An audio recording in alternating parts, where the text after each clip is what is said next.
Welcome, everyone. This is event number 1 in this year's Drinking Water 123 Academy. My name is Justin Keller with the Metropolitan Planning Council, and we've got a great event planned for today. I'm really excited. But first, we've got a little bit of housekeeping. So first, please use the chat box for general conversation and remarks. We'd like to keep the conversation going, so please use that freely. But if you've got a question for the presenters, please use the Q&A button. So that's right next to the chat button. We'll store those and keep those so that they're on deck when we get to the point after the panel, when we're ready to take those. Also, FYI, this meeting is being recorded. We're going to share the link in the follow-up email next week. And we do have a live captioner today. So if you need that, click the CC button in the menu below, or there's going to be a link in the chat. And then we're also going to share the transcript from today. All right. In case you're not familiar with MPC, we're a nonprofit planning and policy organization. We're based in Chicago, and our target geography is primarily northeastern Illinois and the surrounding region. And our goal is to shape a better, bolder, more equitable future for everyone. We do that through our work on water, obviously, and housing, transportation, and other program areas. If you're interested in learning more about what we do, you can do that at metroplanning.org. But since water is what brings us all here today, I'll first give an overview of the Drinking Water 123 initiative. Starting in 2017, MPC released this Drinking Water 123 guide. The guide was aimed primarily at elected officials and municipal staff, and that was based on the assumption that most mayors don't come into office with a background in water resources management. It certainly happens, but we don't think that it's the norm. So to help with that, to educate elected officials and municipal staff, we worked with experts throughout our region to provide an overview of here's the 1, 2, 3. Our region's water sources and the infrastructure required to deliver it, information on drinking water management and the relevant laws, and the third, some of the major issues like supply constraints, contamination, and aging infrastructure. Then, not to leave you hanging, like what should I do with this information? We also included the Go chapter, which tells you what to do with that information. So that includes things like protecting your source, maintaining your infrastructure, financing that maintenance, and engaging with your community. Then, rather than just putting that into the hands of officials and hoping that they implement everything, that you implement everything, we also wanted to follow up with that. So in 2019, we hosted a series of events focused on the best practices from the Drinking Water 123 guide. That was this series right now. We started in 2019, the Drinking Water 123 Academy. And those events were really well attended. If you're a repeat attendee, thanks very much. We're happy to have you. Everyone that's a new attendee, we're happy to have you as well. After the events in 2019, we accepted applications for a technical assistance program, and we did that in 2020. So we partnered with local communities for on-the-ground implementation of some of the best practices from that Drinking Water 123 guide. And now, in 2021, this 2-year cycle repeats of the events and technical assistance and back to events. So starting today, we're back to the events, and we're so glad you're here. We want to actually pause and take a minute to find out who's in the room. And Morgan, can you launch the poll? All right, we've got 4 questions here. First one is kind of a test question. Did you drink a glass of water today? Just want to make sure that everyone knows how to use the polling function. Second one, for Illinois residents, do you know where your water comes from? If you selected you're not from Illinois, please use the chat box. We want to know where your water comes from. Also, there's a I don't know, and that is absolutely okay. That's part of why we're hosting this event series. The third one is, which sector do you represent? Again, if we missed you, please use the chat box. And the last one, which county do you live or work in? Dealer's choice there. Live or work, either one is fine.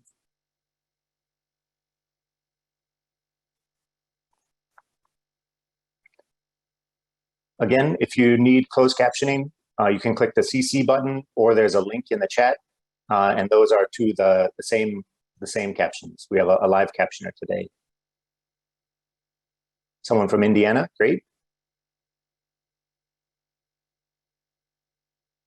From the Delaware River. Okay, great. All right, we'll give people just another minute. Most people have participated already. 11 people have not drank a glass of water today. I didn't drink the whole glass of water. I had some sips of water. Maybe we're being really specific.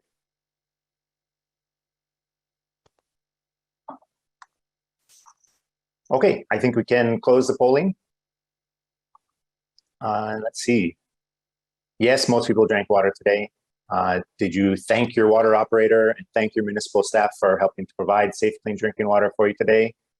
For everyone that is a water operator or municipal staff charged with providing safe, clean drinking water, thanks so much for the work that you do. Then for the Illinois residents, not surprisingly, Lake Michigan is the #1 source of drinking water. Actually, for Illinois, the lake is the source of water for 56% of the state's population. So no surprise that that's the winning one there. Government sector is the most represented. That's great. But it looks like we also have consultants and contractors and nonprofits. I mentioned that the Drinking Water 123 guide is geared primarily for municipal staff and elected officials, but we know that consultants and nonprofits are also part of helping them to provide safe, clean, and affordable drinking water. So thanks to you for the work that you do, and you're very welcome here today as well. Most people live or work in Cook, and then the second most winning option is people that are not from Illinois. Okay, very interesting. Okay, thanks for that. We'll keep this party going. And this, again, is event #1 of this year's Drinking Water 123 Academy. There's 3 events in this series. Each one's going to be on the 3rd Thursday of June, July, and August. Today's event focuses on water affordability. Next up is lead service line replacement. And after that, we're going to talk to you about asset management. But today, water affordability, we have a great speaker lineup. First, we have Representative Lindsey LaPointe here to get us pumped up about the scope of this issue and the need for collective action. Then Professor Beecher will get us all on the same page with some foundational knowledge and data. Next is our main event. Panel discussion will deliver ideas on how to identify water burden customers and develop assistance programs. Finally, I ran out of water puns, but Paul May will tell you about a new initiative from the Illinois Section American Water Works Association. And of course, we appreciate Christopher Burke Engineering for sponsoring today's event. Thank you. And okay, I'm going to get out of the way now. Just a moment. But it's my pleasure to introduce Representative Lindsey LaPointe. Representative LaPointe is currently serving her first term as state representative of the 19th District on Chicago's Northwest Side. Representative. All right, thank you so much, Justin. Someone will give me the hand signal if the tech isn't working. Give me a thumbs up if it is. We see you and we hear you. You're ready to go. Perfect. Love it. Still got to check, even though we're almost through this. Thank you so much, Justin. I am here to pump us up. Good morning, everyone. I am coming to you from the far northwest side of Chicago in my beloved neighborhood of Jefferson Park. I want to thank everyone for participating in the conversation that the Academy is putting on today, including my fellow speakers and our host, the Metropolitan Planning Council. MPC is an incredible asset to the city of Chicago, Northeastern Illinois, and the whole state of Illinois. So as Justin mentioned, I am State Representative Lindsey LaPointe. I'm of the 19th House District, and I cover an area that includes much of the far northwest side of Chicago, but also some of our suburban areas. It's a little hard for me to talk about water affordability simply because I believe that access to reliable, fresh, clean, and plentiful water is pretty simply just a basic human right. Especially here in Illinois, where we border, as I think everyone knows, one of the largest reservoirs of fresh water in the world. It's sometimes hard for me to understand why our drinking water is so costly to the extent that thousands and thousands of households across the state of Illinois have trouble affording their water bills. I don't think that is right. But that problem extends far beyond Illinois. Water rates are actually rising nationwide. And a report by MPC, co-authored by MPC, last year found that on average, water jumped by more than 37% in 30 major US cities over the last decade. And guess what? Household income has been basically flat during that time. So that creates a situation where our working families are forced to send a larger and larger share of their wages to the local water department to pay for something which I believe is a basic human right. And of course, that ends up meaning that more and more people get behind on their bills and wind up facing water shutoffs that threaten their health and obviously can disrupt their daily lives if households are being threatened by water shutoffs. Creates a lot of anxiety for our households. The impacts of rising water costs are particularly troubling in our communities of color. In 2017, the Chicago Tribune looked at water rates in communities all across the Chicago area. And what they found is that people in our poorest communities are actually paying more for their water than people in our wealthiest communities. The median water bill for people who live in Black majority communities is actually 20% higher than the median in majority white communities. The water rates in Ford Heights here in Illinois, for example, are nearly 6 times higher than the rates in Highland Park. That just, it really does not make a lot of sense. It's here in the Chicagoland area, it's the same water from the same Lake Michigan. So we really need to figure out how we created these inequities and what our local governments need to do to bring basic fairness, just basic fairness to our water systems.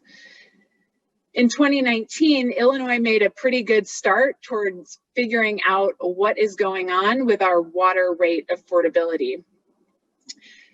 The General Assembly passed a bill assigning the University of Illinois at Chicago, this is back in 2019, to conduct a study of water rates in every community in Illinois.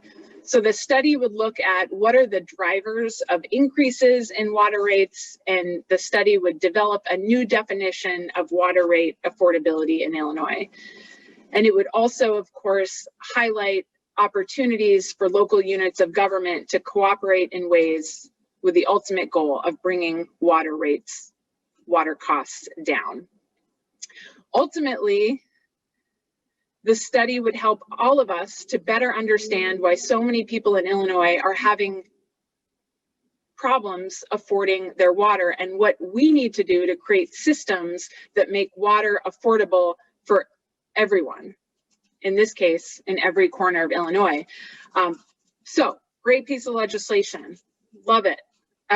Passed the House before I got there. But as sometimes happens in the hiccups of the political process, there was a little bit of a problem, and that is the General Assembly did not appropriate the actual funding for the University of Illinois at Chicago to actually complete the study. So we get back at it. When the Metropolitan Planning Council asked me to sponsor a funding request for this study earlier in 2021, of course, I immediately said yes. To me, it is just an obvious thing that we need good data to create good public policies. And it's probably obvious to a lot of you too, but I think as we know in the political process, sometimes we overlook that basic truth. In the case of water, we need to understand the reasons behind the recent sharp increases in water costs.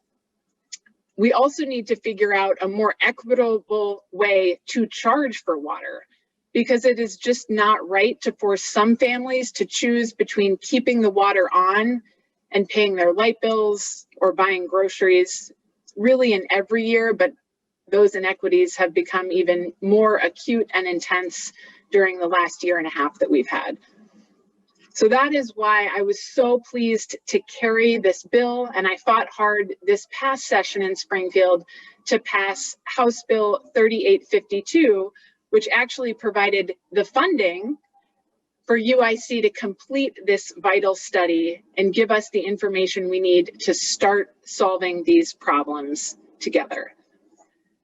But of course, we have to remember that a well-done, reliable study based on good data is just step one in a much larger process.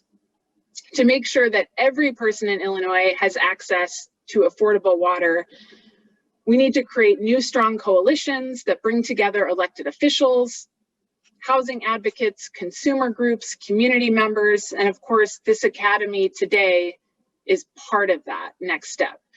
We need to figure out ways to update our century-old water infrastructure and develop 21st century delivery systems. But we need to make sure we do that without imposing greater burdens on the people that can least afford to pay more. We need to take a machete to entrenched bureaucratic systems that make it difficult or make it even impossible for people to get help when they're facing water shutoffs. We need to design new programs that will bring equity to our water rates by easing the cost burden on those who can least afford to pay. That's a theme here. And of course, we'll need to fight every attempt. This is another theme here. We will need to really be strong in fighting every attempt to implement policies that are based on politics or convenience instead of real data, planning, and what's going to work for everyone across an entire state, whether it be Illinois or Pennsylvania. We're not going to win this fight overnight. It's going to take determination, political leadership, a community effort, and coming again and again, coming together like we're doing today at the Academy. The way I see it, water affordability is a fundamental issue of environmental justice. We have a duty to put our heads together, to take action, to solve this problem, which of course affects everybody, no matter where you are in whatever state you are. I am so pleased to be here today to kick it off, to pump you up, to get back to those water puns. This is going to be a really important and impactful conversation. By participating in this academy, you are taking an important step and showing your commitment to finding new, creative, innovative solutions that will make water affordable to everyone, perhaps in Illinois, perhaps in Pennsylvania, to everyone in every corner of whatever state you are representing today. So I truly thank the MPC for having me here today. And I look forward to hanging around for a lot of the discussion. So myself, as a state policymaker, can learn more and be ready to make the change that's overdue. Thank you. All right, thank you for that. I certainly feel pumped up. That was great. And you're right, we're all here today because we want to find those solutions that make water affordable for everyone, absolutely. And I'm excited to see in a couple of years, the outcome of that UIC study, what's going on with water rates, what are the policies that we can put in place to just help to make sure that water is affordable for everyone. And thanks so much, Representative, for your leadership and your work in getting funding allocated for that.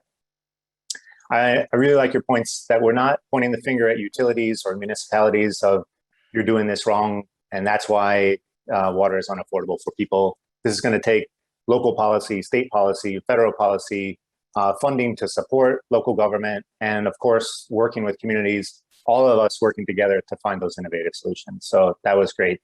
Thanks so much for that. And again, thanks for your leadership. All right, next up is Professor Janice Beecher. Professor, you can start screen sharing. I'll read your short bio here. Professor Beecher is the director of the Institute of Public Utilities at Michigan State University. She served in that role since 2002. And as I said before, she's here to get us all on the same page with some foundational knowledge and data. All right, Professor. Thanks so much. So you can hear me? I Yep. assume. And okay, I'm just getting the screen ready. Thank you, Justin, and thank you, Morgan, and the whole team at the MPC. I really appreciate the council, and I did back in the days when I actually was a resident of Illinois, and so that's where I learned a lot, or at least early in my career, learned a lot about the field that I work in. So again, my name's Jan. I work at the Institute of Public Utilities. We focus on utility regulation, economic regulation of utilities. So we support the regulatory policy community in that regard. But I also sort of intersect with public health and environmental regulation. And most of my work throughout my career has focused on the water industry and increasingly on the issues we're talking about. I want to thank the representative for just an absolutely phenomenal introduction. And I'm going to pick up on several of the themes that she mentioned. Justin gave me about a day's worth of ideas to cover in 15 minutes. So I'll do the best I can. I've got a lot more in my slides than I can talk about, but I'm glad to be a resource again anytime. So these are the topics we're going to talk about. We're going to talk about expenditure and price trends and the pressures. I'll share my framework as to why I think we're seeing the kinds of pressure on costs and prices that we're seeing. Some trends based on some recent work I've done on funding and financing of infrastructure, share that. Just touch briefly on measuring and defining affordability, some methods for addressing it, policies, programs, pricing options, and rate design innovation. And of course, the trifecta for utilities, whether you're in energy and water, is clean, reliable, and affordable. That's really the standard, and that's the trifecta we're trying to meet. It's very challenging, but I actually think the water sector has some advantages over energy in those regards. So we should be up to the challenge is my positive message, I hope. So I basically have been tracking this for years and years. I download every year an update from the Bureau of Labor Statistics. They have consumer expenditure and consumer price data. And so on the left there, you sort of see the pie chart of what consumers spend on utilities. Now, of course, these are averages. And for some consumers, for example, they may pay for their water through their rent. So it may not show up here. So it tends to sort of skew the numbers a little bit. But you can see about $854 a year. And again, what we know is these averages really mask a lot of incredible variation. You get some economies if you share a household, and that can be helpful. So in the U.S., we've seen these long trends and these are not inflation adjusted. These are trends in those water and expenditures for other utilities on the left. On the right, though, you can see that as a percentage of total expenditures. Now, this is not total income. This is expenditures. We've actually done a pretty good job in the U.S. keeping expenditures between 6 and 7%, and that compares fairly well internationally. What we've seen in the most recent years is an advantage to households in terms of lower natural gas prices. But of course, we're going to see some pressure on energy prices, especially because as we're entering into a clean energy future, and we're also building infrastructure in that sector too. So it's something to watch for. One of the term I use about when I describe water and other utility rates, though, is that they're regressive. And I think the representative even touched on this as well. At higher income levels, we spend more on utilities. You have larger properties and more stuff. But as a percentage of the household expenditure budget or their income, you see much more pressure on the low income families. And in some cases, it can be much, much higher than even is seen here for that lowest quintile. And we know, I don't go too far into consequences here, but we know that it's tied to homelessness. The struggle with paying utility bills can be tied to homelessness, difficulty maintaining custody of property and even of children. So the consequences are very, very serious of not being able to afford your utility bills, including water. And as was also already touched upon, in many cases, this just goes back to fundamental issues of poverty and income inequality that the country faces, where, again, folks at the higher levels are doing fairly well, and certainly even through the pandemic, and there's been a lot of talk about that lately, where households at the lower income levels have just not seen the same level of growth. And so we've seen that growing disparity. And again, that means that those bills, especially sort of those fixed costs of maintaining a household, become very, very significant. So you can see here, this is sort of a snapshot of changes in the percentage of our total budget on utilities, and you can actually see that water is taking a bigger share. So it's a little kind of a busy chart. I apologize for that, but at the lower income levels, you see that pressure even more. So you're seeing water impact household budgets in significant ways, as was mentioned. So those are prices. That's all price data, expenditure data. Now I'm going to switch to prices. So this is another chart I've been tracking probably since my Illinois days, where you see the trends in the main sort of the gray line in the middle is what you hear about all the time is the inflation index, right? The CPI, and you'll hear those reports come out. You hear about it on the radio all the time.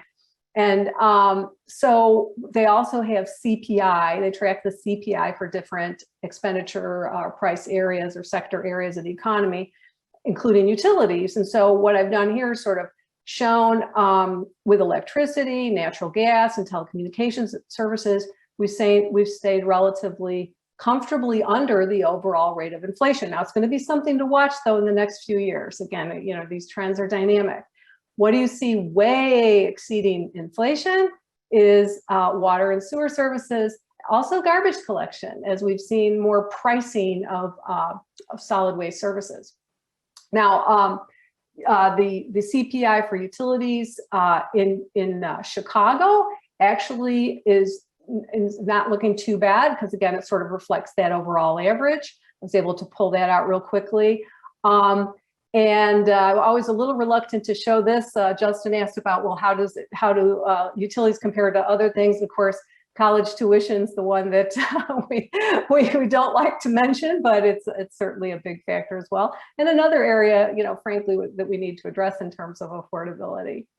So what I did here is I combined that expenditure trend for water with the price data to see what's going on there. And again, so here's that price pressure.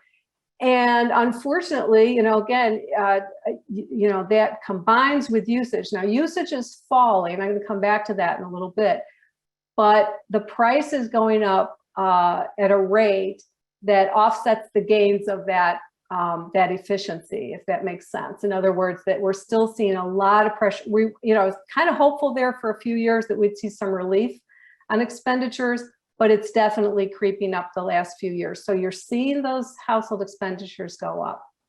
Now, the other thing I've put on the side here is just an important thing to note, and that is that rates are different by customer class. And since the recession of the 2008 period, across utilities, I've detected more pressure on the residential class than on the commercial and industrial classes. Now, this is a topic for another day. Is it economic power? Is it political power? Or is it just simply the economics of the cost of service that's accounting for that differential? But how we allocate costs between the classes, in other words, makes a difference. I'll touch on that briefly later. Hopefully that makes sense. But the point is to watch that price pressure, particularly on residential customers. So you talked about developing a framework to think about what's driving costs. And so I'm happy to share, this is my typology, I guess, the way I think about it. What's happening in any particular system could be, unique to that system. But this is just how I organize my thoughts about the pressure on costs and prices. And Justin, I'm counting on you to wave your arms around if I start running too late. But so there's pressure on capital costs. We're trying to replace a lot of aging infrastructure. And keep in mind, it's really, when you think about affordability, it's the combined effect of water, wastewater, and stormwater. It's not just one subsector. not only that, I mean, I think we need to think more holistically, not only about the water sector, but about water and utilities generally, both in terms of the problem and potential solutions. I think we need to think about all of it. There's some pressure in terms of current valuation practices that are pushing up the value of water assets, especially in the course of acquisitions, and then additional private capital investment that's sometimes taking place because that capital investment comes at a cost in terms of compensating investors and also paying income taxes and things like that. There's operating cost pressures, labor, energy, chemicals, standards for compliance, legacy costs, like trying to deal with lead service lines and finally get those out of our systems once and for all. And new contamination threats like PFAS and other impronounceable threats. And then resource pressures, depending on where you are. You may have supply constraints. You may have growth in some areas, although, again, that's very locational. And then a tricky thing is that we also have this, again, this sort of declining demand issue. So for a lot of water systems, they're spreading those costs over fewer units of sales. And that alone will cause that unit price to increase. So I put up here, I grabbed some data. I like to use American Water because they provide comprehensive data across all of their systems in the country. And you can see that declining per capita or per household, in this case, usage, with an uptick, important to note, in COVID, people were working at home, and so their usage popped up. And keep in mind from my previous slide, you're multiplying that usage by a higher rate. So that is affecting utility finances in some interesting ways. But so anyhow, you've got this declining usage, in some cases population loss, and then structural pressures that I'll hit on a couple times. This pressure to price everything at full cost, to recover the entire cost of service through rates. And also, you know, as part of that, the enterprise model, in other words, the utility has to stand alone and be entirely financially self-sufficient.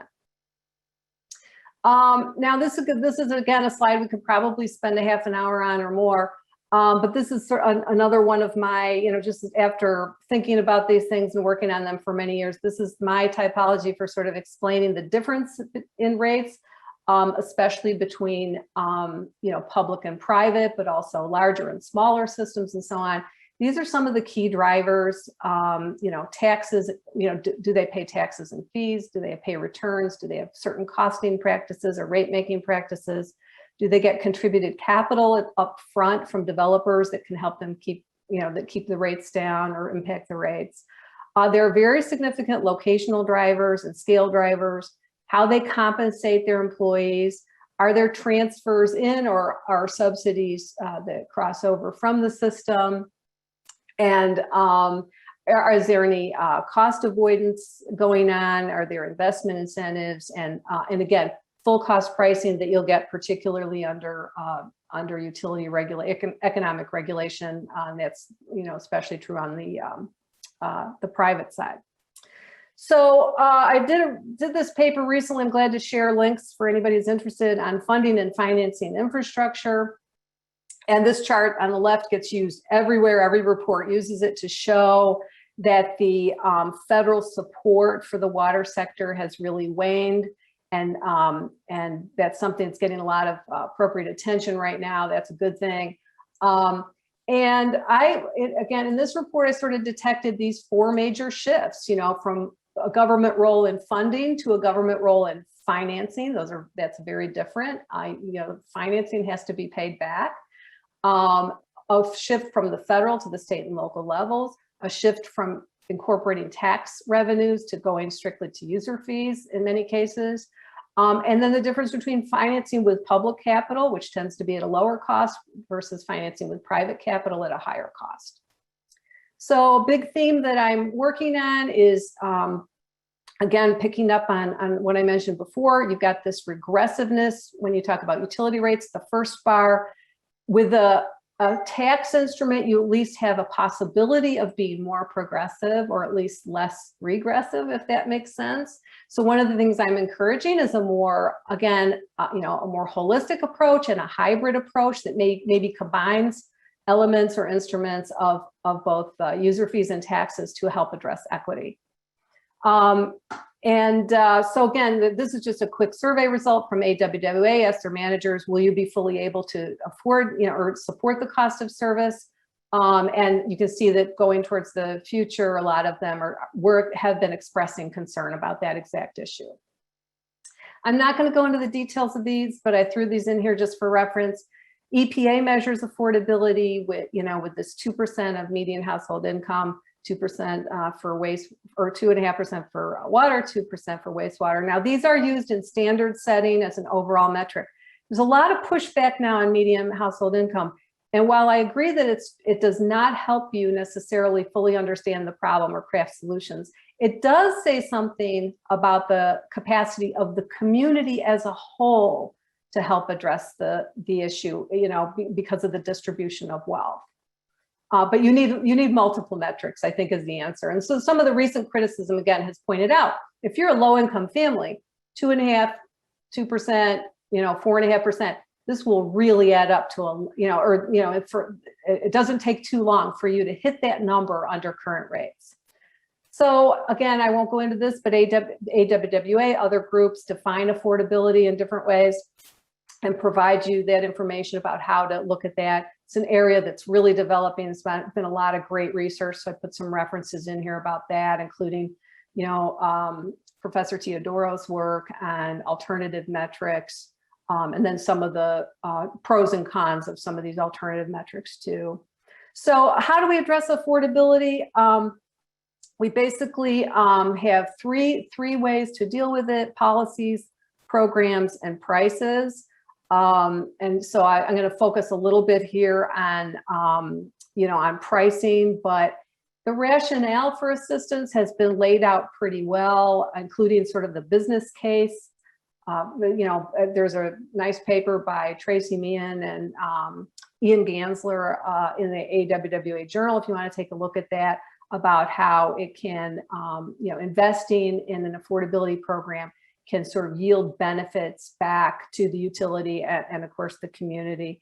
But some of the ways we could potentially address that. One of the really good ideas out there is to not necessarily create a water assistance fund, a standalone fund, but enhance LIHEAP or create like a sort of a meta support system to help people with their essential, pay for their essential services.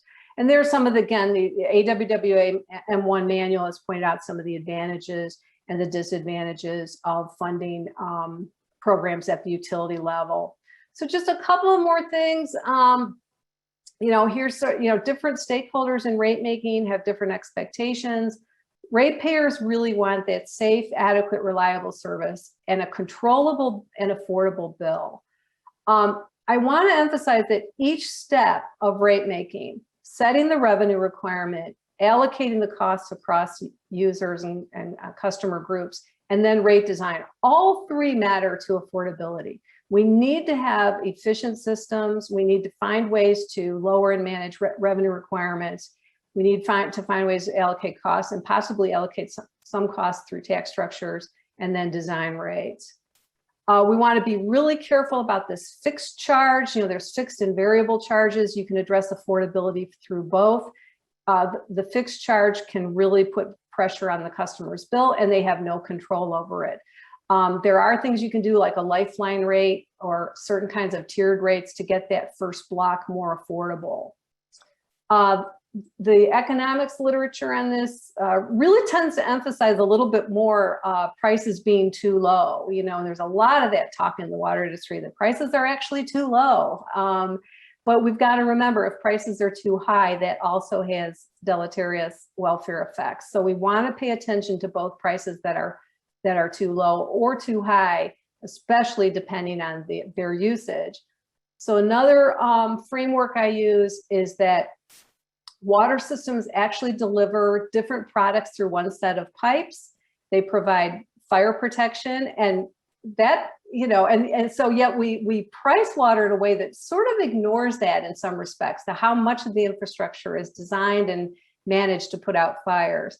And then we've got our essential usage around consumption and personal and home hygiene. And then we've got discretionary usage for watering lawns and swimming pools and things like that. Those, we can really start to pay more attention to the pricing implications across those levels of usage. So one of my other recent papers from last year, I want to start a conversation about possibly some new pricing models. This isn't the answer, it's meant to just start a conversation. And my goal here was to push back on this idea that there's only one way to price or there's a right way to price.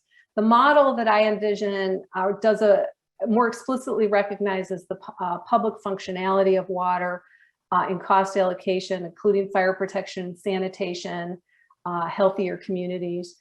Calibrate a minimum bill based on a property assessment. Now there could be a formula to adjust that for, property value is also an imperfect measure, but it's actually pretty easy to get that number. And you could calibrate that. Provide an essential usage allowance to people based on a public health standard, because that's price inelastic and it serves our goals of water security and I think fairness. And then design your cost-based rates to get your resource management and efficiency.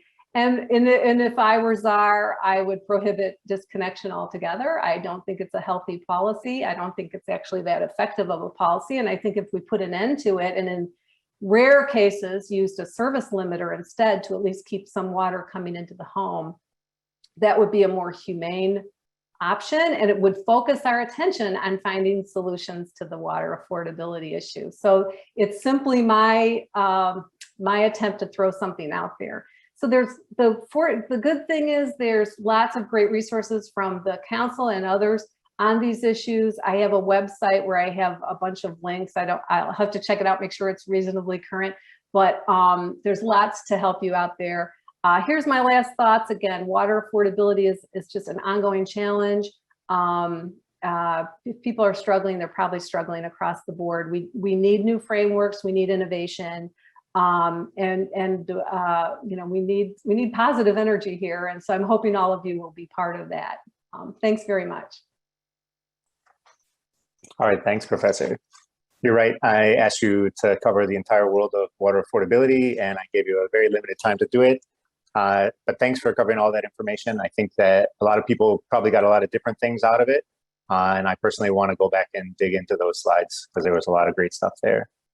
People have been putting questions in the Q&A, and please do continue doing that. Keep them coming in. Actually, we're going to hold those questions for now, though, and then bring Professor Beecher back in after the panel discussion. So do keep using the Q&A. We see them coming in, and we're going to address as many of them as we can. All right, but now that we've got a better understanding of the national trends in water affordability, we're ready to dig into what municipalities can do about it.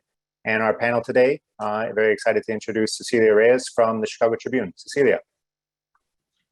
Hi, thanks, Justin. I'm very happy to be here. I'm very happy to help have this conversation with our three great panelists. I'm an investigative reporter with the Chicago Tribune, and I worked on the 2017 article that the representative was talking about earlier. So I just want to give a brief introduction to who we're going to be hearing from today, but we will have their full bios linked in the chat for people who are interested. We're going to be talking to Athena Gore, who is a project manager, where she helps communities and cities plan and implement climate and energy planning projects at scale. We're going to talk to Susan Crosby, who's a Deputy Revenue Commissioner in charge of Philadelphia's Water Revenue Bureau, which is responsible for the daily generation and collection of water bills for the city of Philadelphia. And we're going to be talking to Zach Green, who's a senior consultant, where he focuses on utility planning, cost of service, and rate studies, affordability research, and a lot more. So one of the things that I wanted to start this panel on, and I was hoping, Athena, you could talk about this, is some concrete examples of what you've seen the impact of water debt and the threat of water shutoffs has been on low-income households. Sure, thank you, Cecilia. Can you hear me clearly? Yes.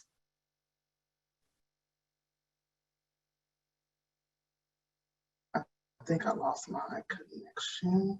Can you hear me clearly, Yes. Cecilia? Okay, Yeah. great, thank you. So I would like to start by just unpacking this term, low income, just a little bit. So we often use that term because, you know, we are in a society where we sort of center around commodification. And I just want to clarify that in essence, water is free. It is the relationship to the infrastructure that brings about a lot of the issues that we see in low-income communities. And of course, that's not just with water.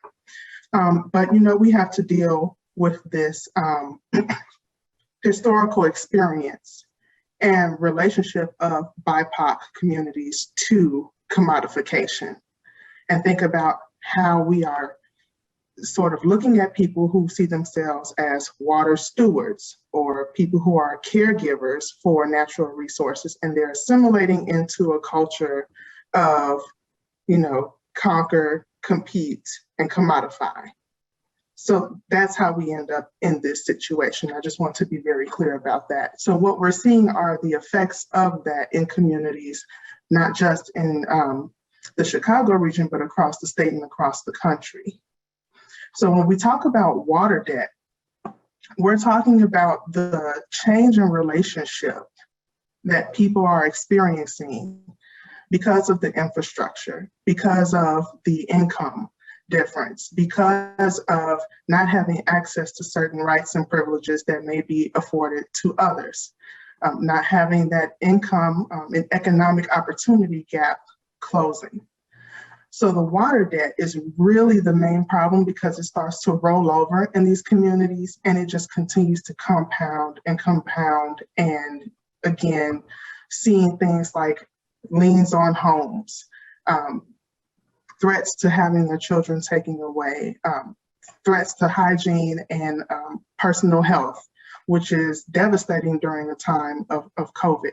So those are the real impacts, and those are the real stories that we're hearing from people in what I would like to call under-resourced communities as they're dealing with this relationship change to a resource.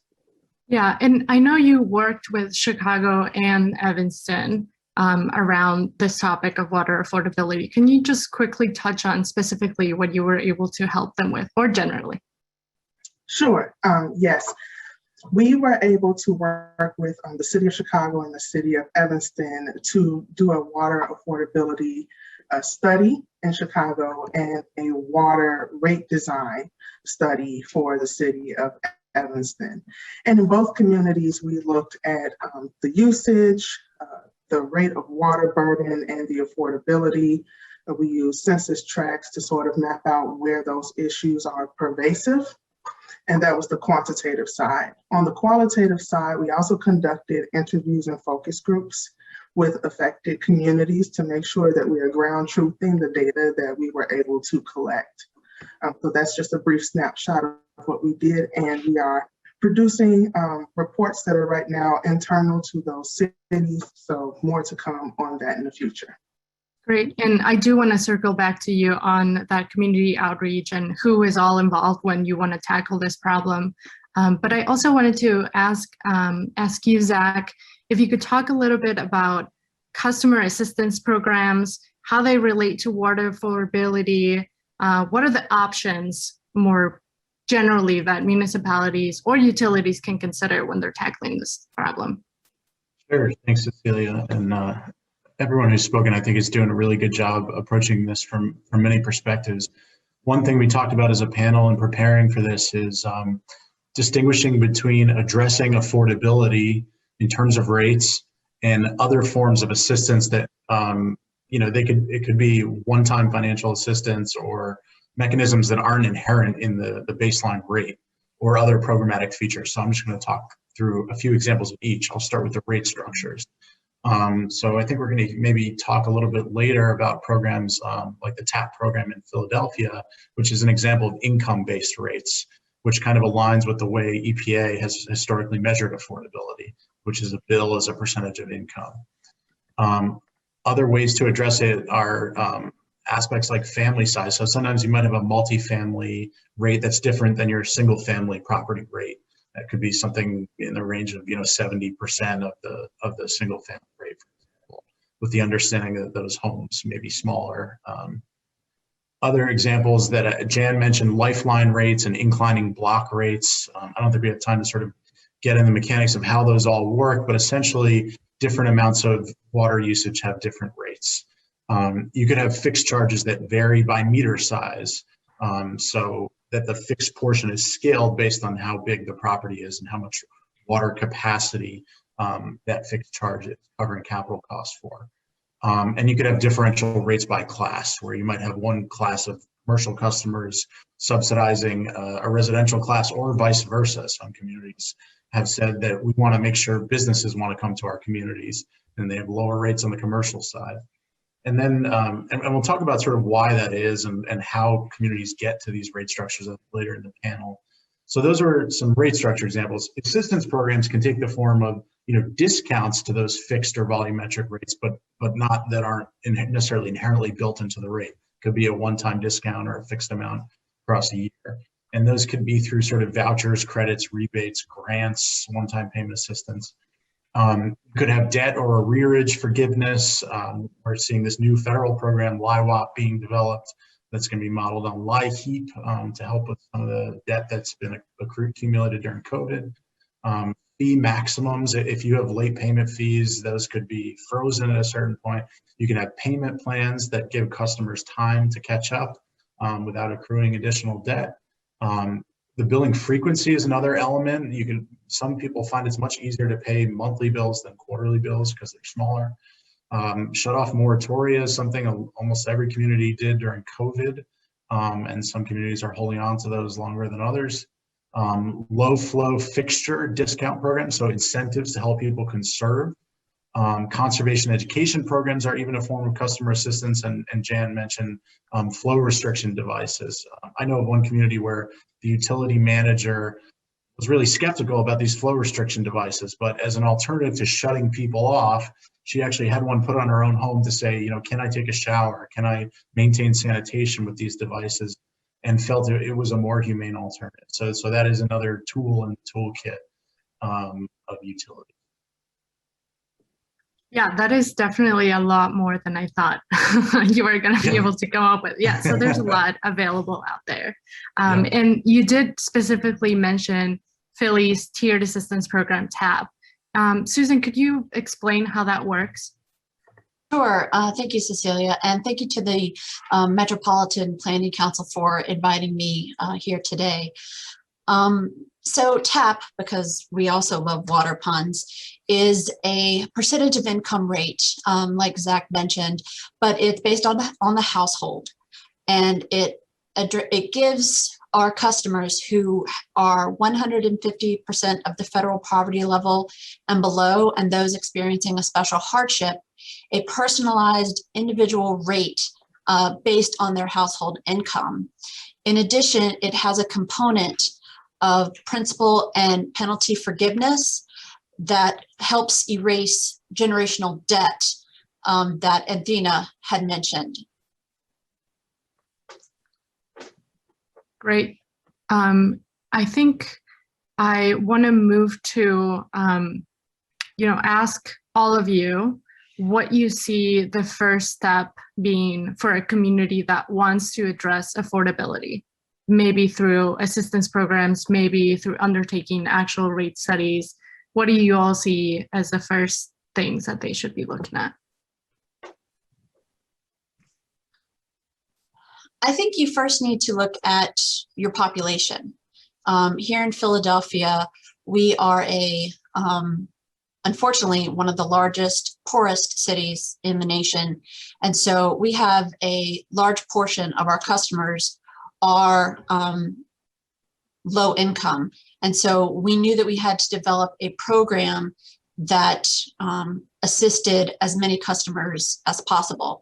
In addition, we also have a program component that helps senior citizens. So I think one of the most important things is really looking at your constituency and developing a program that can best assist them.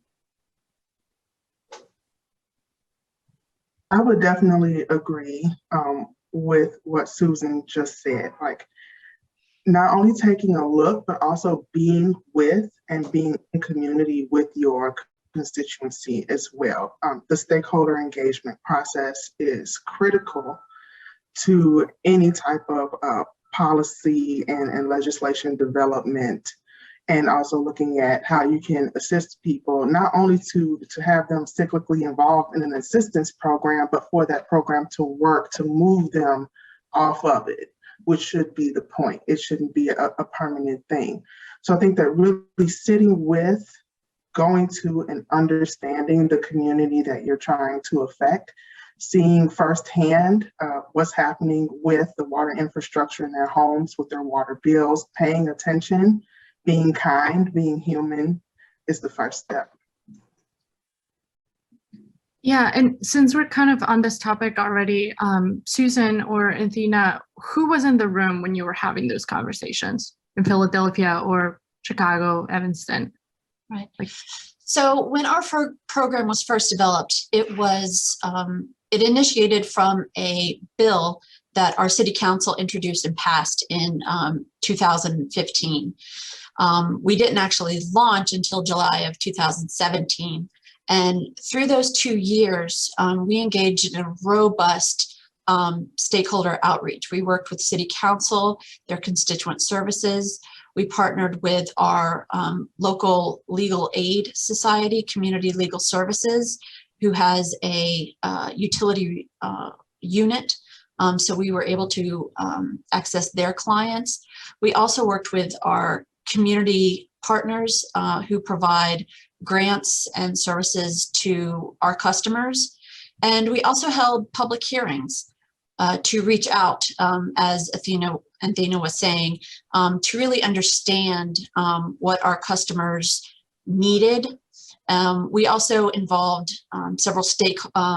several consultants, such as Raftelis, to help us develop the best program we could, because it's the first program of its kind, and we wanted to make sure that it not only met the needs of the customers, but it met the needs of the utility as well.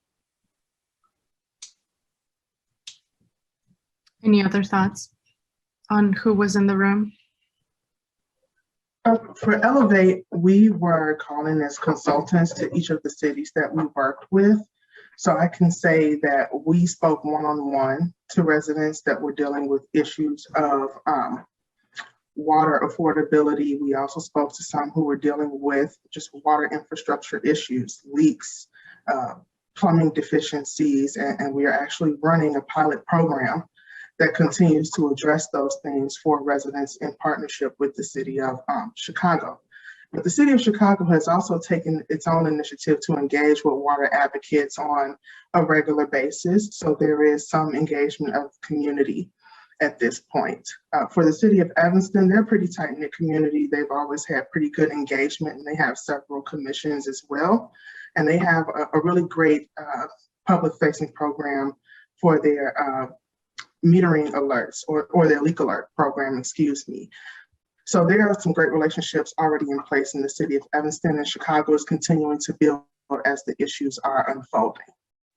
Got it. And Zach, I was hoping you could talk about what type of information you work with municipalities to either develop or go into and make sure that they have on hand if they want to tackle something like a rate design study. Sure. I think Morgan might have a couple slides that she was going to pop up for this. I know Professor Jan Beecher already covered some of this, but what you see in front of you is sort of the way we think of a rate study if it's done sort of comprehensively, if utility sort of needs all the pieces and wants to get through that affordability aspect as well. So the key ones to focus on are really 3, 4, and 5 in terms of just getting through the data. So you want to develop a financial plan that forecasts your revenue requirement. You then have to allocate your costs to customers and calculate the existing rate just to baseline it. And then you get into this analysis of sort of rate alternatives. And what permeates all of these tasks that you don't quite see is a utility or a community, a city, municipality has to have a conversation about what their pricing objectives are. So is their number one priority access? Is it, affordability? Is it water conservation? Is it revenue stability?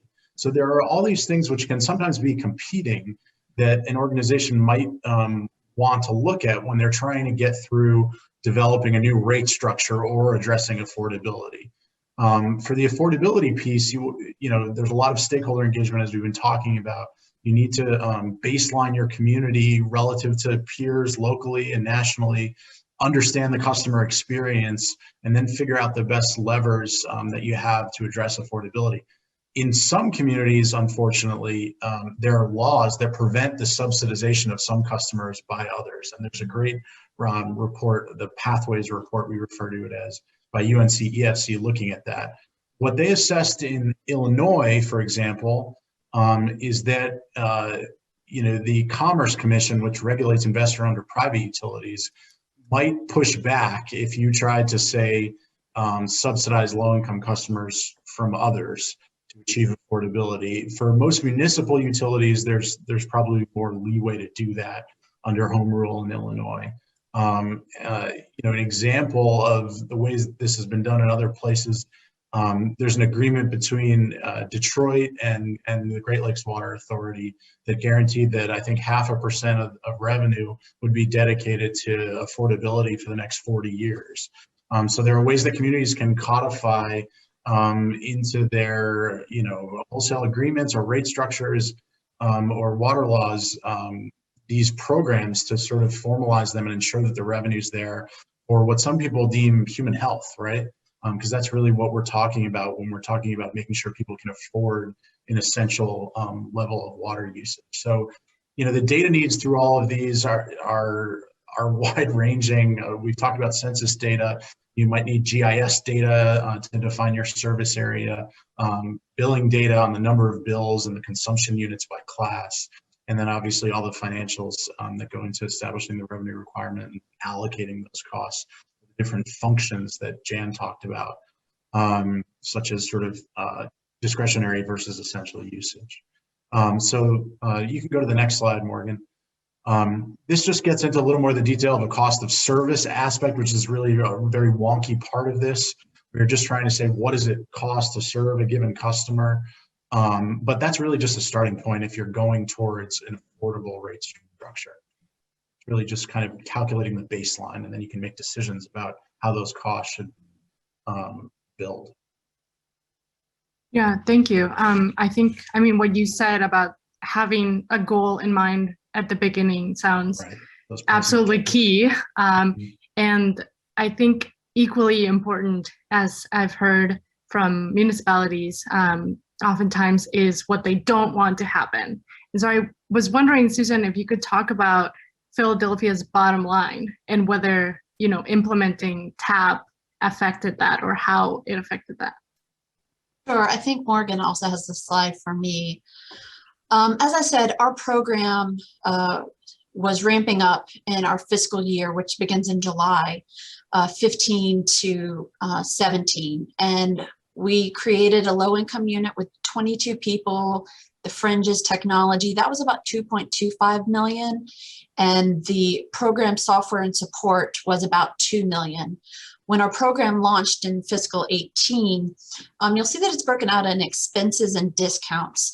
The expenses are our operational cost, and you'll see that they increase as our program matures. There was a dip in fiscal year 20 and so far through 21, and we believe that that's because fewer people signed up for our assistance during the pandemic, because, as was mentioned, we had a moratorium placed on our water shutoffs, and that moratorium is actually still in place and will be in place until April of 22. So we have an extended moratorium, and that's why you see that the discounts are also lower. The discounts are the delta between what would have been charged on their water bill versus their percentage of income bill. That discount we recover through a rider that's reconciled each year from our base rates. And so far each year, the base rates have gone down as a result of that rider. which is positive. And so it's not a cheap program, and it is subsidized by the rest of our customers. However, we've seen that when our TAP customers are in the program, they have a higher bill payment rate than they do when those same customers are outside of the program. So from a collections standpoint, which is I often say I wear two hats. One is an affordability hat and one is my collections officer hat. And so from the collections perspective, we do see that when we give our customers an affordable bill, they are more likely to pay that bill than when they have a bill that is unaffordable. So as far as the bottom line, I don't have the exact numbers as far as the receivables, but we are seeing better payment patterns for our customers who are receiving those affordable bills, which is very promising. And one thing that we always hope is to have more subscription to the program. And so that's one thing that we're going to be really pressing hard on once we come out of the pandemic and come out of our moratorium, is to try to get more and more people signed up for the program, because we know that there are more Philadelphians that are eligible for the program than have signed up.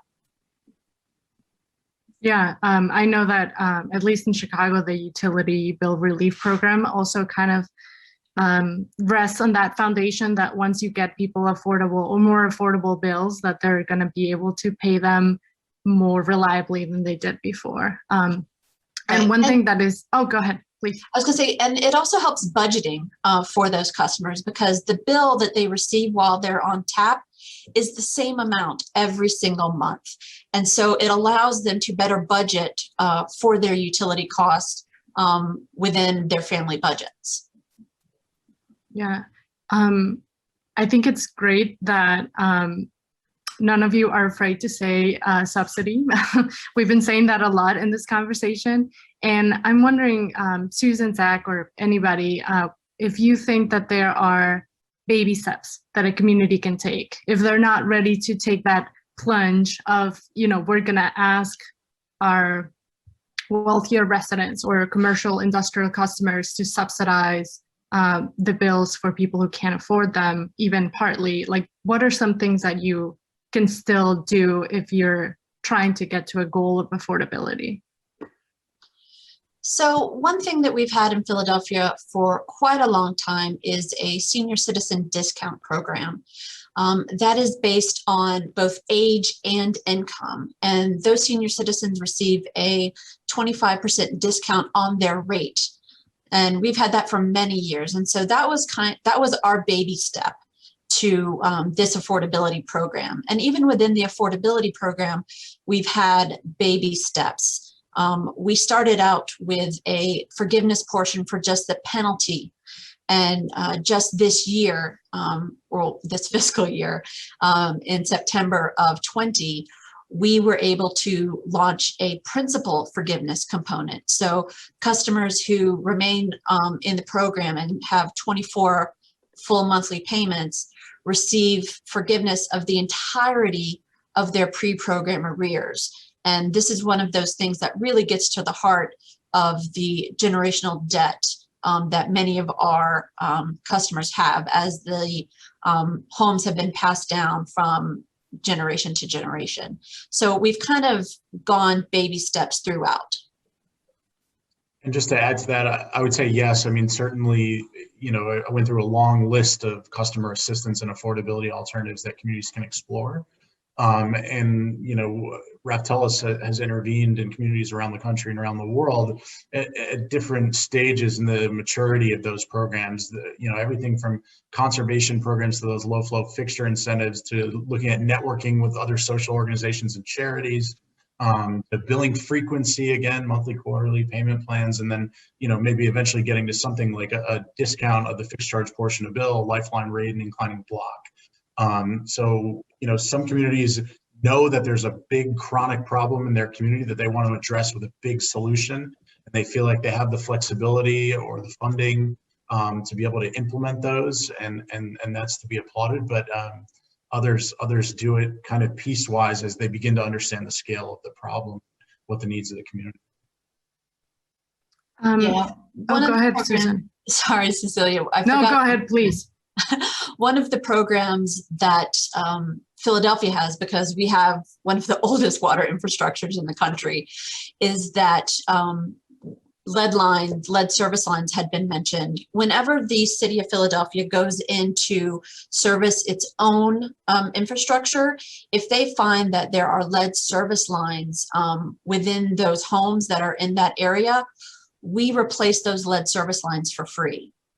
And if a customer discovers that they have a lead service line outside of that situation, we offer 5-year no interest loans to help them get that lead service line replaced. So like Zach mentioned, the affordability rate is just one portion of it. You do have to help the customers with every aspect of their water consumption.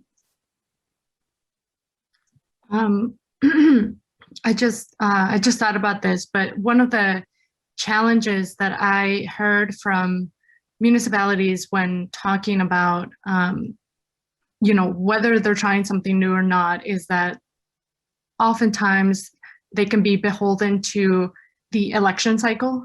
So maybe somebody's who really wants to try this rate study or wants to do this thing, but things take time and go beyond that person's time in the city or the town. I'm just wondering, how do you guys, deal with that or try to account for that, or what has that looked like?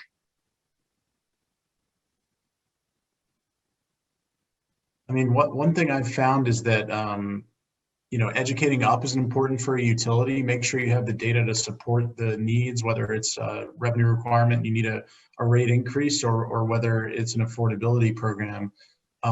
Sometimes the elected officials, don't necessarily understand the data. On the other hand, sometimes the utility doesn't understand the customer experience in the way that the elected officials might, right?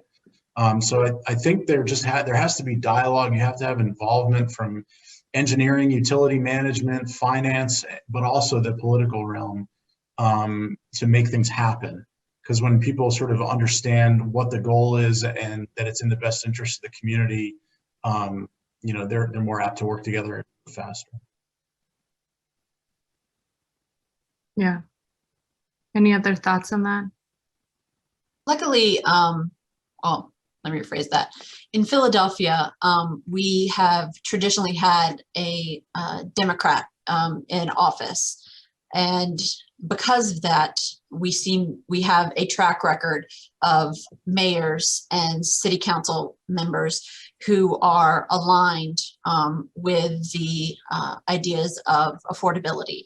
We also have very strong relationships, not only with our council members, but with their constituent services staff.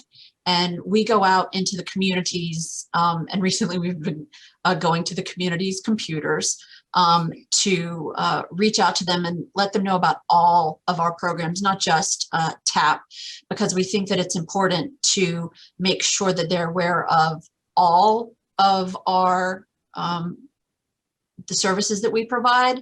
And whenever we have new electeds come aboard, we actually have meetings and kind of a workshop with them to let them know all about the water department and the Department of Revenue's role in delivering water and the billing and collections and assistance for the constituents. Yeah, this leads me to one of my last-ish questions. Are there any programs or just any programs, new ideas that you're excited about that you think hold a lot of promise or have been, reliable in getting places where they want to be?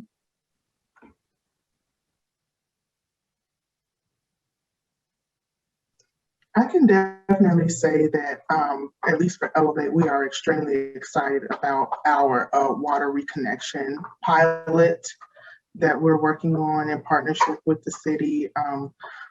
It's great to be able to go into a home and have good relationships with contractors and work together and talk to the homeowner and try to figure out what the problem really is, because the site infrastructure is really where the owners are having the problems. They may not always see the leak. It may not be in the home. It could be under the grass or what have you. So having a trusted advisor and a trusted expert in the craft there to talk with the homeowner, and also to have that relationship with the city to be able to say, hey, you know, this is what's happening on the ground. How can we start to look at ways to address these other issues that may come up with pinpoint interventions, or how can we scale this into a program? How can we do more with the utility billing relief program is a really unique opportunity. And we're really grateful to have it, mostly, and of course, priority to serve the customers in Chicago. There are a couple of things in Philadelphia that we think are kind of innovative and that we really enjoy. One is we have water ambassadors. These are block captains and other hyper-local representatives, and they sign a pledge with the water department to attend trainings and then disseminate that information into their neighborhoods. So it's like Athena mentioned, using trusted messengers to get all of the information out to our constituents. Another thing we do is we try to involve them, our customers, in things that you really wouldn't traditionally think are water related.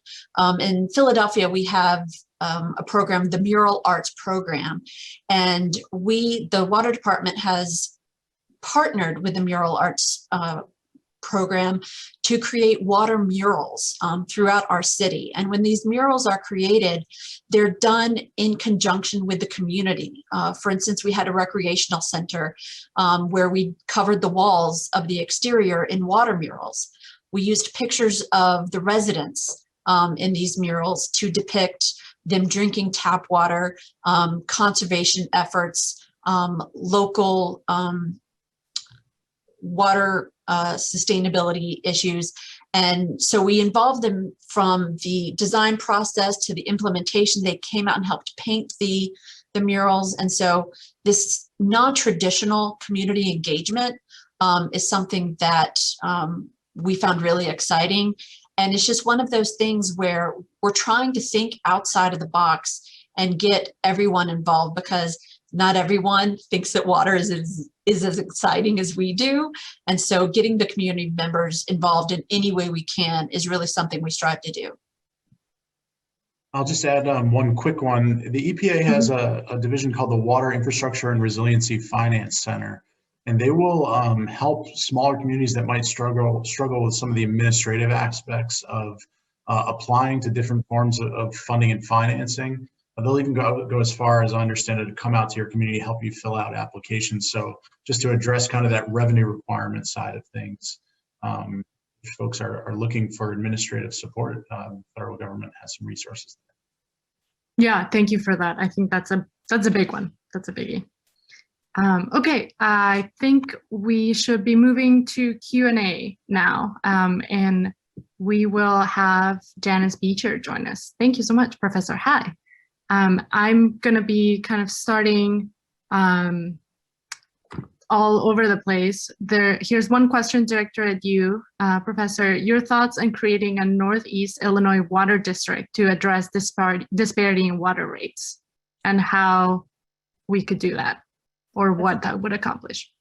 That's a great question. And I don't know anything about the details of any proposals, so I just speak to it generically. But whenever you have a truly regional system where you can, you have a broader base of customers, more diversity of all kinds in that service territory, it does give you some breathing room and maybe some opportunities for some innovation, some cost sharing. I think it's really important to have a governance structure though, so that all voices are heard, and that it's a very inclusive structure in that sense, and then we build some consensus around priorities and values. But I think it's a good idea because I think in some ways as compared to the wholesale retail model, where you get those, you know, complicated cost relationships. If you're under an umbrella, it can be quite useful. And in some ways, it sort of separates some of the politics. I think politics are okay. I think we need good politics, but I think it can also help sort of smooth some of that out. Any other thoughts on that from our panelists? I don't want to say the word consolidation, but that's kind of what it sounds like sometimes, Right. or it can sound to people. So I've worked on some of these studies around the country, and there's this tension of giving up local control versus this mantra of scale efficiency, right? That if you have more ratepayers paying in, you can share cost burdens. It can have good advantages, especially where you have maybe a downtown system that has older infrastructure and higher cost than some outlying areas that are lower cost. So it's definitely an emerging trend. We have a lot of water utilities throughout America, especially as compared to other countries where things are more centralized. An alternative to formally combining organizations, of course, is collaboration, where you do things like joint contracting to find savings as you invest in the system. So I think it's a great option for communities with regional partners that are willing. If I could add just one more brief thought, and that just picking up on what Zach said, that the real economies of scale come in three primary areas: source development, treatment, and storage. When you distribute water, there's actually diseconomies. So you want to be careful, you know, you really want to there's really two separate questions here, sort of optimizing on the management of the system operations versus, you know, consolidation that doesn't involve that physical proximity. So you want to be really careful. You want to kind of get it right and to the benefit of customers. Thank you. So this question is interesting to me because I think it speaks to what Zach was saying earlier about identifying the goals that a community may have before undertaking an assistance program or a rate study. This is about something Antina mentioned at the beginning, this perception that water is free. And this person is asking, you know, whether that's a helpful framework because people may not feel, you know, may feel a certain way about something that they're entitled to. So just want to raise that for everybody and maybe ask if you can go into what type of mindsets you have when thinking about this. I'm happy to address that directly. The question that you asked me at the beginning was about low-income communities. And I said that water is free, which it is. You can go to a lake, to an ocean, you can get a bucket, and you can pick it up. I wouldn't recommend necessarily drinking it because, you know, you have to filter it and stuff like that. But again, once you start to want to do things with the water, to drink it, to transport it, to use it for your that relationship to the other materials and the type of infrastructure that it takes to have the type of system that we have now has drastically changed the way that especially BIPOC communities relate to natural resources. And I can't speak from another perspective about that because I am a woman of color. But, you know, there's been a lot of talk, especially in the last year, about racial income inequality, about generational debt and the income, the wealth gap and stuff like that. So I think there has to be an acknowledgement that at one point these systems were not here and it was not necessary for them to be here until we had industrialization. So a lot of the conversation that we're having today, rightfully so, because in the present day, we need to talk about consumer prices. We need to talk about affordability. We need to talk about what it takes to keep a system operating in a way that is revenue positive so that we can continue to move forward as a society. We can't go backwards. But we do have to start addressing the fact that cultural axiology dictates our relationship to how we operate rate in society, and commodification has had an effect broadly on communities, especially when it comes to utilities. I'm sure there are many officials, even everyday people, as ratepayers for any utility, we may have a horror story or two about how we're treated, especially on the customer service side, especially if you are perceived as a person who cannot pay regardless.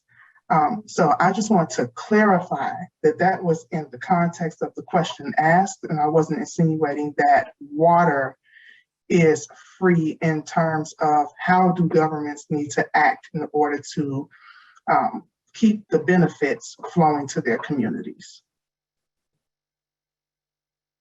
Makes sense. Thank you. And one thing that I've heard is there's a growing acknowledgement that water is a basic human right. And so it is the burden of the utilities to recognize that and find a way to address that within their communities. I mentioned Philadelphia is a poor city. We're also a majority minority city. And so we have those specific historical problems that Anthena was discussing.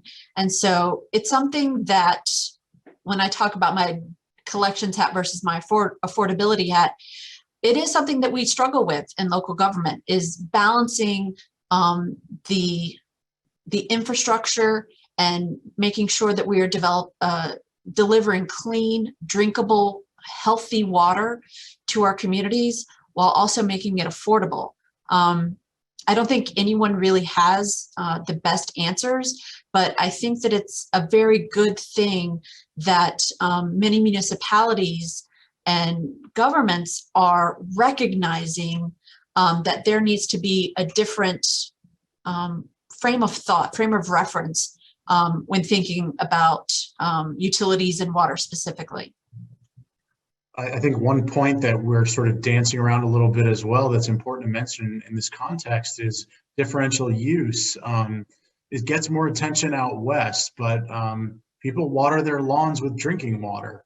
And, you know, that doesn't, it costs money to generate drinking water more than it might to take raw water and water your lawn with it, because it doesn't need to be as high of a quality for different purposes. And so I am, you know, hopeful that over time technologies will come that will allow for things like on-site reuse even. I think that's an important conversation to have when we think about how much it costs to create, you know, potable water versus the different ways that we use water. So just wanted to add that aspect. You know, the only thing I'd add to that is there's always been a concern though about public health and safety. You know, when you introduce those, and there's an economic side to that too, if you introduce those systems, you have to have assurances that people would be protected, and you would want to make sure that that cost was borne by the users to, you know, avoid adding additional pressure. But I think this whole conversation really raises an important question to me, which is, you know, we've tended in all utilities to move almost exclusively to sort of an economic paradigm. Anthena used the term commodification, right? That's what she's, you know, communicating there. And if you step back and you look at water through a different paradigm, through a public health paradigm, through an environmental justice paradigm, you come up with very different answers. And I'm not saying the economics isn't important, it's very important, but let's broaden our lens and let's look at water through these different perspectives and understand how essential they are. Another point Anthena raised that I've just been recently thinking about more is, you know, water systems are water, wastewater, stormwater, and also ecological water that make a community a nice place to live. And these are all interrelated systems. So the more we can think about water holistically and as part of the community, I think it opens our minds up a little bit more to think about ways to make it more accessible. I want to ask this question because I think we can maybe answer it from different perspectives. The first one, I'm wondering if, Professor, you have had any experience studying this, but the question is, how do decisions of local governments, specifically allowing or encouraging industrial or residential developments in regions without reliable sources of water, or where provisions of water is extremely costly, contribute to water unaffordability? And I'm interested in whether you have studied that. And Zach, I'm interested in whether you ever, advise a community to take a look and reconsider, who their customers are, given whatever goals they have. That's a great question. I think a lot of people, and I think this goes beyond water, would say, are we really good as a society at making smart decisions early on about zoning and planning and permitting, and why are we, investing in new areas instead of enhancing our existing areas? And I also just want to take this chance to bring up this issue of when is it a subsidy and when is it appropriate cost sharing, or when is it appropriate public investment? These are, we use this word subsidy a lot. And first of all, it presumes some precise knowledge of who's responsible for what cost or whatever, and we don't have that. It also implies some normative judgment about who should pay and so on. So I think we need to maybe, again, be a little more circumspect about that. But I think this raises a great question, and maybe Zach has more experience with it on the whole issue of development policy and how we're investing. And I would say it's especially important now because of the dynamics of supply and the demand. We should be optimizing. We should not be compounding our cost issues by making decisions that could end up being uneconomic down the line. I mean, Zach's example of new technologies that might open the door to, to some cost savings, we want to be careful that we're taking full advantage of those opportunities. But Zach, what do you think? Well, I guess maybe I can clarify what I think maybe people are thinking of, right? I mean, some capital costs of a growing utility might be borne by developers, right? So they could have a connection charge or other forms of capacity charges and things like that. So that if your city's growing and you're putting in new commercial or residential buildings, a developer is going to pay some of that cost, and then some of that's ultimately going to be passed on to the tenants of that property. In another example, you might have a chip manufacturer like we have in upstate New York near where I live that uses a lot of water. And so they need an abundant supply. They may be bringing a lot of jobs. And so there may be this question of whether they should get subsidies because of the economic development potential. And then you just have this question of some of these are large developments and demand a lot of water and place stress on your source of supply. And then, Jan mentioned sort of, and we need to leave some for Mother Earth too, sort of that environmental element. So, I mean, as consultants, what we do is we help people make sense of the numbers and look at their organization as it exists to help them determine what's next. We don't really necessarily put our thumb on the scale. We want to figure out what the values of that community are. And that doesn't just mean what the people at the utility want. We also want them to engage with the community, and that means the environmental community, a diverse set of customers, as well as the political realm. And we want them to listen and make sure they're meeting the needs of their community and their environment and their bottom line. So it's really that triple bottom line approach that goes into these decisions. I've lived in communities that have told Amazon to go packing, and I've worked with communities that have declining block rates for commercial customers because they're less peaky, and that's a whole wonky other conversation. But we really meet our customers where we find them and help them get to a better place. These are just really what we call in the public administration area sort of wicked problems.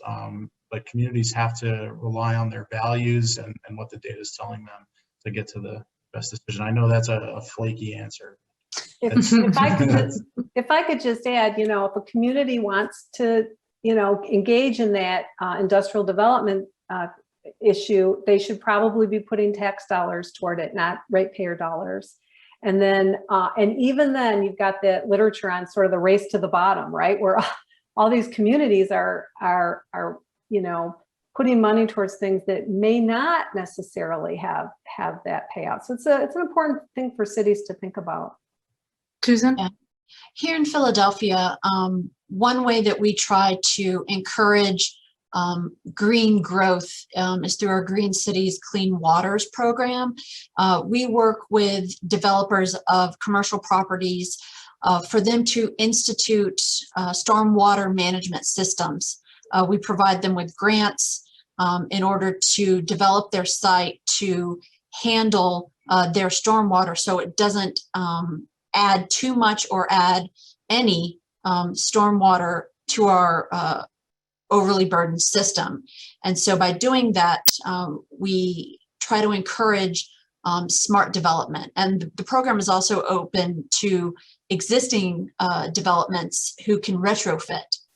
We're always looking for ways to help businesses, because not only will it help them with our local utility costs, but most of the time they can also get state and federal discounts on other taxes for doing this kind of green infrastructure. Susan, with the concrete examples, that's great. Zach? We do a lot of work on stormwater as well. I think it's a really neat area where there's some really creative solutions and sort of that nexus of protecting supply, reducing loading on the environment, also ensuring that development pays their fair share for the impacts that they have on the environment. I think sometimes people are really focused on the jobs they create, but not as focused on the costs that they bring to a community. And so I think all the innovation that's happening in the stormwater area is really exciting to sort of balance out that kind of, again, triple bottom line policies that are good for the community. Not a lot to add there for now, but some communities I've seen have a commercially focused stormwater program. Others are also, considering a per parcel charge for everybody. So it's a whole other world of complexity there. But I'm glad we're having this conversation about the water sector instead of just drinking water. It's all three. Mm-hmm. All right. I think that's about time for the Q&A. Unless, Justin, you want to give us more time. Okay, we're good. Thank you so much. Thank you, everybody. This was a great conversation. We touched on a lot of topics, and I'm very grateful that you all provided your perspectives here. Thank you. And I'll give it up to Justin now. Yeah, that was fantastic. Really, thank you so much, Cecilia, all the panelists. That was a super great, engaging, interesting conversation. We heard as much in the chat. There were a lot of questions that we didn't get a chance to answer, though. So I'm going to drop my email in the chat. If anybody would like to be connected with any of the panelists, email me, and I'm happy to help with that. But thanks so much. That was great. We're going to move on to the next thing now. Paul, you can start trying to share your screen. Next up is Paul May, and he's going to tell you about a new opportunity from the Illinois Section American Water Works Association. Paul. Okay, great. Well, thank you very much. Can everybody hear me? And are you able to see the screen? You're perfect. Oh, I can't believe it. So, well, thank you very much. It's a pleasure to be here today. I was not informed that there were going to be water puns, but I will share one if I can, which I'm a water engineer.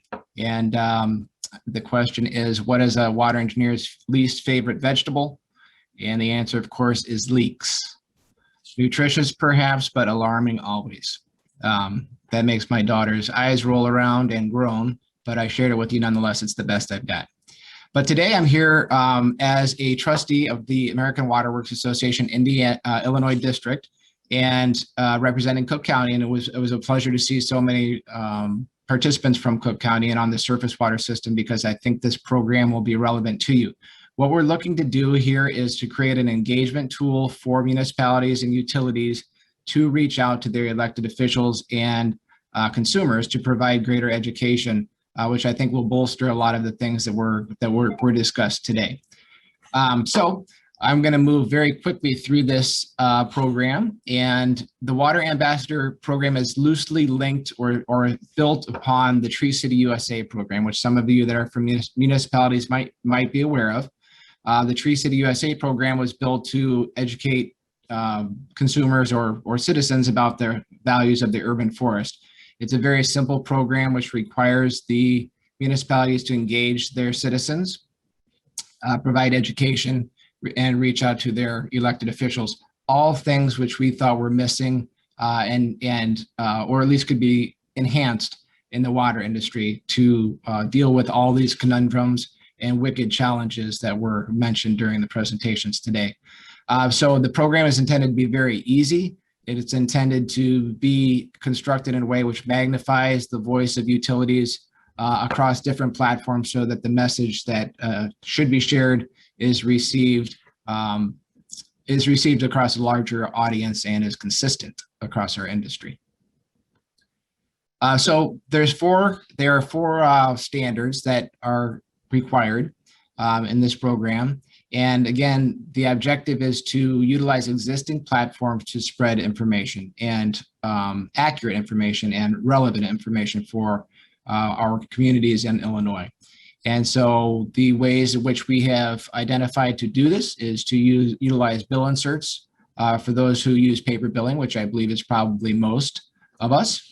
Also to use social media platforms to reach out with information to consumers that might be in our town or not, but could certainly be relevant receivers of additional information, website postings, information to the village boards and village councils, and so forth. And so the AWWA will provide content. Again, we're trying to do this in a way that makes it as easy as possible for our participants to utilize information and also to make it consistent across the industry. So over the course of a calendar year, we would expect that there would be one way to reach out to the consumers each month, and that information will be provided by ASAWWA and is available to be downloaded from our website. So again, very, very little work on behalf of the participants, but hopefully it will be very effective in communicating what has often been an out of sight, out of mind type of condition, and that's the water infrastructure and consumer information that could be relevant for them lowering their bill, like consumption, reducing consumption with low flow fixtures and reducing irrigation and such. And so the first standard, again, there's four standards. You can see them on the right here. The yellow box is around elected official education, which we think is very important. As Justin mentioned in the beginning, most elected officials do not come into their role with a lot of information or knowledge about the water system. And we see an opportunity to provide additional information to them so that they're able to make informed decisions. One of those ways, and I think perhaps the best way, is to use the Drinking Water 123 document that was produced by MPC. It's a brilliant device. It's very concise, but also informative and written to be received by lay people. And so that's a document that could be put in a welcome basket to newly elected officials every election cycle.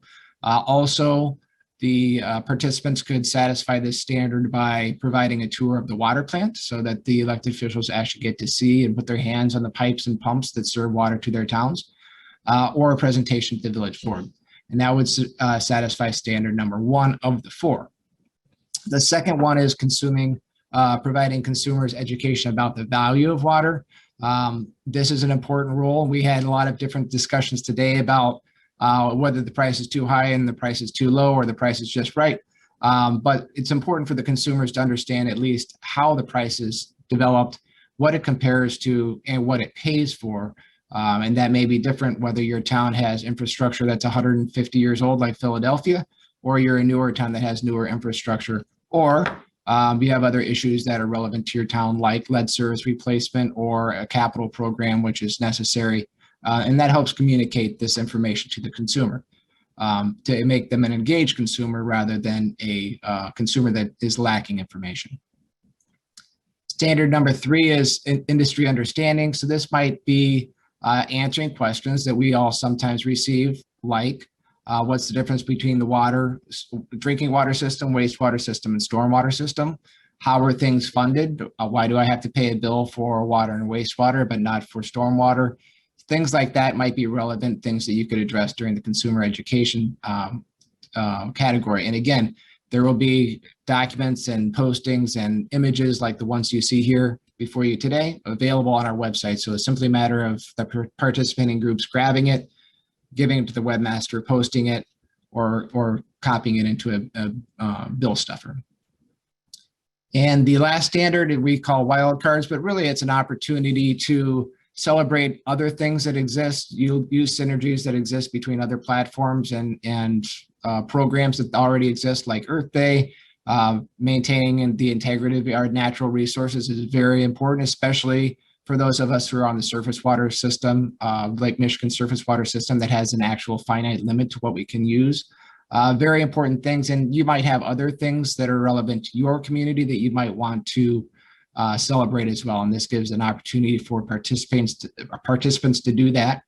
I have the link here at the bottom in gold is ISAWWA. That's the Illinois section of the American Water Works Association and the Water Ambassador Program. So this program is going to start in July this year.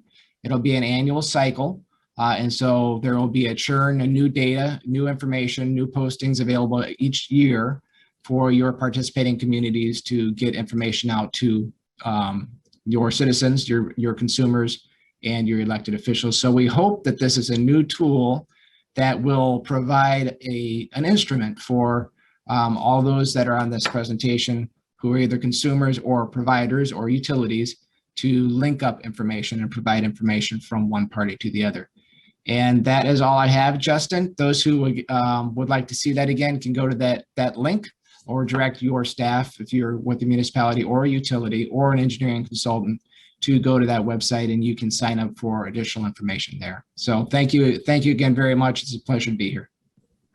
All right, Paul, thanks very much. And I like that in the presentation, it's intended to be easy, 4 times bulleted there. So that's great. I think this program is a really good idea and well thought out, with residents taking a more interest in their water due to affordability challenges like we talked about today, lead service line replacement. It's increasingly important that elected officials know more about the system. And I think that it's great that you're providing these resources for educating residents. So thanks for that. And we are going to share that link around again. And I'm going to share my screen right now. We're into the home stretch. Just a couple more slides here. All right. I mentioned that the 2-year cycle of this Drinking Water 123 Academy is repeating starting today. And once again, MPC is going to work with partners to offer technical assistance to Illinois communities. And the application opens right now. We're accepting applications. Our priority for this round is going to be water affordability and lead service line replacement. Applications are due October 28th. And you can get more information at that website, metroplanning.org/DW123TA. That stands for Drinking Water 123 Technical Assistance. If you have any questions about that program, please reach out and we're happy to help you work through that and discuss potential projects. And finally,